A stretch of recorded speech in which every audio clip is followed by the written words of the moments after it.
After nearly 3 years in early access and 6 years in development, Baldur's Gate 3 is finally available on PC. While the hype was immense, I saw what the team could deliver. With the full release, Larian has vastly exceeded my expectations. Baldur's Gate 3 is not just one of the best role-playing games of all time, or just an incredible rendition of the Dungeons & Dragons fantasy. It's a game that will stand out for the next several years with its depth and complexity, not to mention the soul and creativity infused in every aspect of the experience. It's a role-playing game that, in the truest sense of the word, with a breathtaking world to explore full of memorable characters and incredible secrets, where you can just live out your fantasies regardless of the dark paths they take you on. Suffice it to say that you don't just dive in and play spectator to the story, as fun as that can be in its own right. You are a character and not necessarily a chosen one. Decisions and where they lead you drive the story, and it reacts accordingly. Sometimes soonish, and other times at some far-flung point that you would never see coming. Whether you play Shadowheart, the Dark Urge, or any other Origin character, these are your stories, backed by stellar production values, despite the bugs and performance dips. You get abducted by a mind flayer and held captive on its nautiloid, receiving an illithid parasite to instill Ceramorphosis. That's very bad since it turns you into a mind flayer, but after being attacked by Githyanki dragon riders, it eventually crashes into Faerun. After the first encounter with one of the captives, Lysiel, you're given full agency to do just about anything. Want to pry an intellect devourer from a victim's skull and use it as a pet? Rescue Shadowheart or leave her to die? Heal the various thrall lying about and watch them jump off the nautiloid in a bout of frenzy. You could do all these things, and that's not even the tip of the iceberg. The fight for the fate of Faerun. A fight we are losing. For now. You can change that, but only if you embrace your potential. Once on land, you begin a journey to remove the tadpole from your brain, quickly accruing companions with the same affliction. There's Asterion, a flamboyant magistrate from Baldur's Gate who also happens to be a vampire. Gale, a charming wizard harboring a secret with potentially catastrophic consequences. Weil, the Blade of the Frontiers and a venerable legend who has a dark pact to fulfill. And many more. To say that these characters are incredibly realized would be an understatement. They're multi-layered and nuanced, but also converse and react naturally. Shadowheart isn't quick to trust people, much less open up, but gain her approval and you'll notice her making jabs and belying a more relaxed nature. Gale comes across as confident, but desperation slowly takes over as you learn more about his need for magical artifacts. Karlach, hyped as the killing machine who thirsts for blood, is tough and confident but has a goofy side that emerges as you help her with her infernal engine. The dialogue in these conversations is impeccable and flows well. The interactions between party members are also pretty fun, whether it's Lysiel and Gale discussing battle stances or Karlach boasting about the city to Shadowheart. Of course, if you don't want to recruit someone or kill them, which the Dark Urge provides several opportunities for, you can do that as well. The crazy thing is how even random NPCs deliver memorable dialogue and interactions, like the Tiefling children with their underground hideout and a small-time thieving business, or Scratch, a dog waiting patiently for his master to wake up. The voice acting is impeccable, but special mention must be made of Amelia Tyler, the narrator. She ties it all together, conveying the protagonist's thoughts and fulfilling the intervals of interactions with insight without feeling conspicuous. It's also a testament to the sheer quality of the story that even as you run around, looting containers left and right and exploring caves or ruins, the pace feels right. Events happen at a rapid pace, and regardless of how insignificant an interaction may seem, there's that feeling of your choice creating an impact down the line. Whether you focus on the story or explore every nook and hidden corner of the game's 3 acts, Baldur's Gate 3 is massive.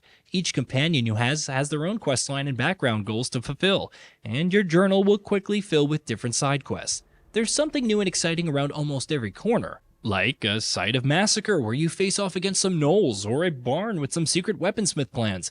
Even simple encounters, like 2 individuals who lost their ally to an owlbear, becomes adventures with several consequences. Even more intriguing is the direction you can take in some encounters. Maybe you'll send the previous 2 individuals to fight said owlbear and die, or you'll talk to it beforehand and retreat without fighting. Perhaps you'll slay it and adopt the owlbear's cubs as your new pet. In the Blighted Village, you could sneak around the goblins or use the illithid tadpole to manipulate one and have them consider you as friendly.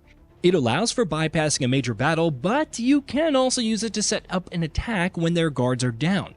Choices like these and many more go a long way to making the game and its world feel alive. They also offer unique solutions that may be better than indulging in combat.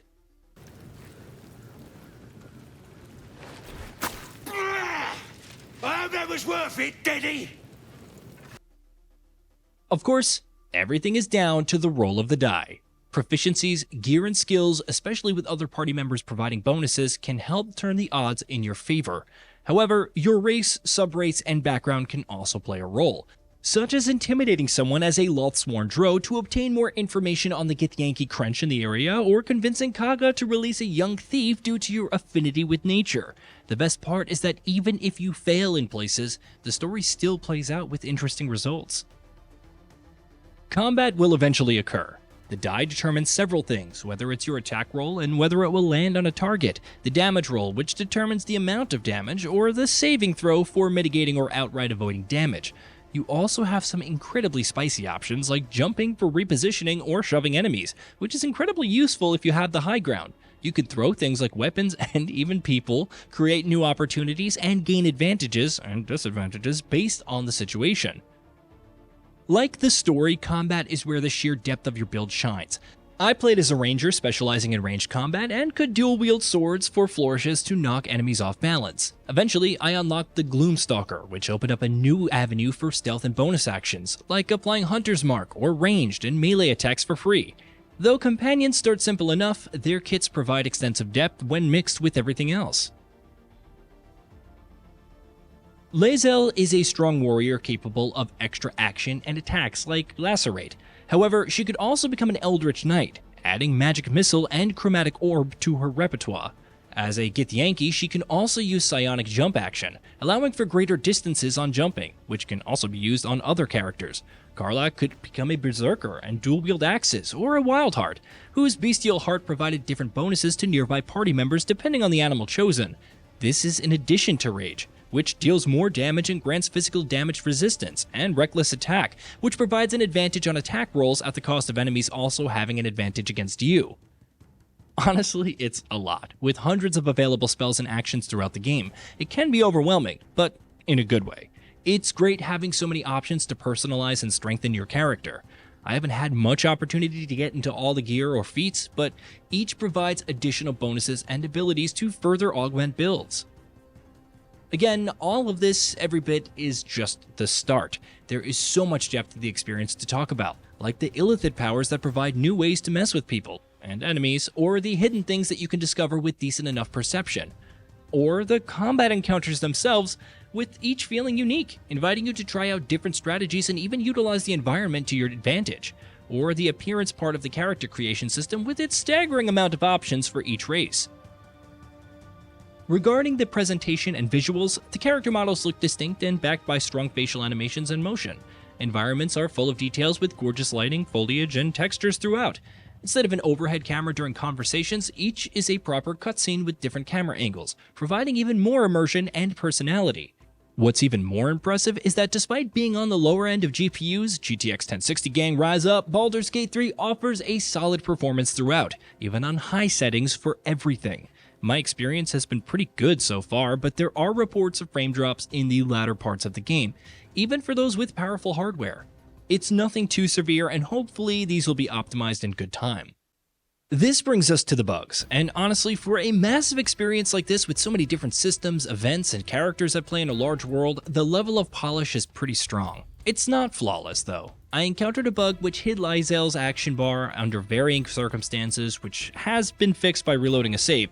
Other bugs like damage taken being delayed or some slightly long pauses when waiting for the list of dialogue choices also popped up.